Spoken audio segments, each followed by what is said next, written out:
नमस्ते जी। मैम आपका क्या नाम है और आप कहाँ से आए हो? मेरा नाम ललिता गोस्वामी है और मैं अजमेर से आई हूँ।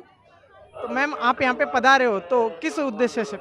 मैं ना शादी के लिए आई हूँ कि मेरे हमारे पड़ोस में एक लड़की है, उसकी रमैनी की रस्म होनी थी ना, उसके लिए आई हूँ। तो मैम यहाँ पे जो संत रामपाल जी महाराज जी के सानिध्य में जो शादियाँ होती है दहेज रहित, तो इसके बारे में आपका क्या विचार है?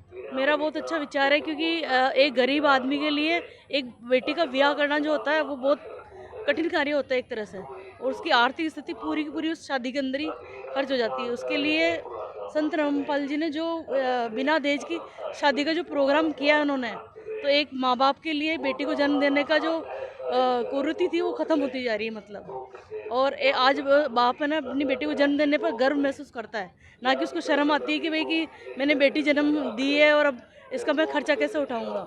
क्योंकि आज रामपाल जी यहाँ पर जो दीक्षा लेता है उसने वास्तव में फ़ायदा महसूस किया है, चाहे वो रोगी आया है, चाहे वो दुखी आया है, या कोई भी किसी परेशानी से आया है। यहाँ आने के बाद वो अपना दुख दर्द सारे भूल गया और वो उस वातावरण में खो गया कि उसको ऐसा महसूस हुआ कि मैंने धरती पे जन्म लेकर के कोई गलती नहीं की रही है। तो मुझे देख करके बहुत अच्छा लगा। फर्स्ट टाइम आई हूँ, लेकिन मुझे ऐसा महसूस हुआ कि वास्तव में जो देखा वो वास्तव में ऐसा हो भी सकता है क्या। असंभव को भी संभव करके बताया उन्होंने। और एक गरीब आदमी, अमीर आदमी और किसी की आर्थिक स्थिति यहाँ पर कोई नज़र नहीं आती है, ना जात पात, यहाँ पर उसका कोई महत्व नहीं है। हर इंसान एक इंसान की तरह नज़र आ रहा है मतलब। कोई नौकरी में है, कोई गरीब आदमी है, कोई पैसे वाला है, वो सारे के सारे एक जैसे नज़र आ रहे हैं। तो ये बहुत बड़ी बात है एक तरह से देश के लिए कि है ना, यहाँ पर ये चीज़ें हो रही है मतलब। और हमें भी उस और अपने विचार है ना प्रकट करने चाहिए कि भाई इस कुरीति को मिटाया जाए जो देश की वजह से कितनी लड़कियाँ ख़त्म हो जाती है, आत्महत्या कर लेती है।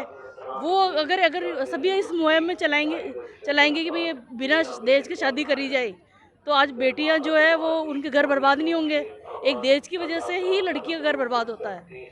अगर बिना दहेज के अगर शादी करेंगे तो उसको पहले ही पता होता है कि इसकी स्थिति ये है और आगे जाके हमें मतलब इसको एक्सेप्ट करना, तो वो मन से एक्सेप्ट करता है उसको। और दहेज की वजह से वो एक्सेप्ट तो कर लेता है, लेकिन उसकी वास्तविकता क्या होती है वो तो शादी के बाद पता चलती है।